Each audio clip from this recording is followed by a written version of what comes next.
With the high resolution sensor and also not being a stack sensor, rolling shutter effect is one of Panasonic Lumix S1RII's biggest weakness. In my Lumix S1RII review, I have shown you the camera's rolling shutter effect when I pan the camera very quickly. And I've also showed you that if you enable the dynamic range expansion feature, which gives you better dynamic range, but that would also result in more noticeable rolling shutter effect. But one thing is, I was panning the camera really quickly in that test, much faster than people would normally do when you are shooting video. So how bad is the rolling shutter effect if you are shooting normal real-world footage? I mean, not when you are panning the camera like a madman.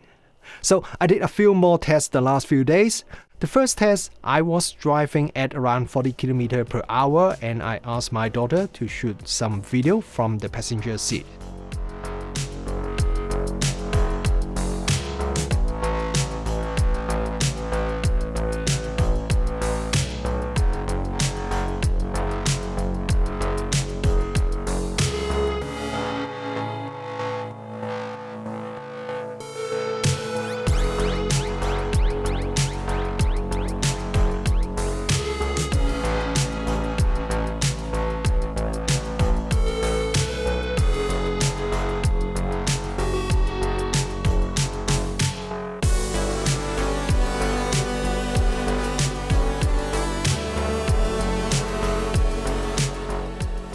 And the second test, I borrowed a Sony A1, which has a 50 megapixel stacked sensor that has very minimal rolling shutter effect.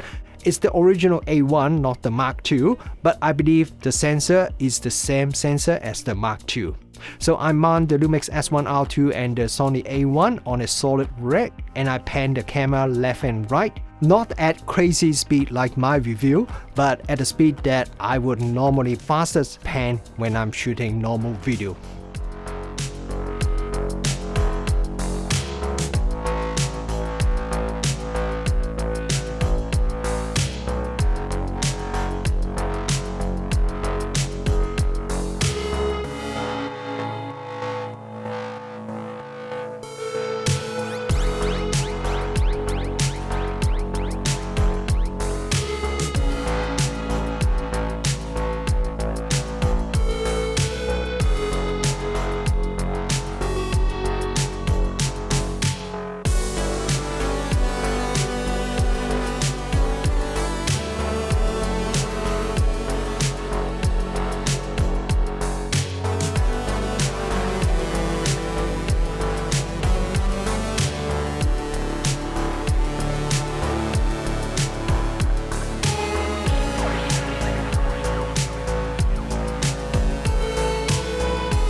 Then the last test, I panned the camera to follow a car that is traveling at around 40 km/h.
So I think this test will give you better idea about how the S1R2's rolling shutter effect is like when you are shooting normal real world video, rather than doing some test that is really designed to break the camera or just give you some numbers, which to be honest also doesn't really mean a lot for real filmmakers. By the way, when I was doing the side-by-side test with the Sony A1, after about 5 minutes of testing, the Sony A1 overheated and it refused to record again. I waited a few minutes trying to let the camera cool down, but the A1 still refused to record again. So I just changed the A1's temperature setting to high and then I can record it again.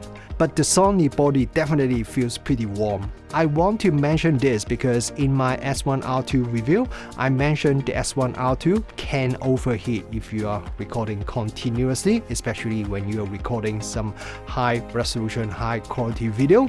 But this time when I do the side-by-side test, the A1 actually overheated a lot quicker than the S1R2. Actually, I did the whole test with the S1R2 in the standard temperature setting and also the standard fan setting, and the S1R2 didn't overheat, and also it didn't even show me any overheat warning when I was doing all these rolling shutter tests.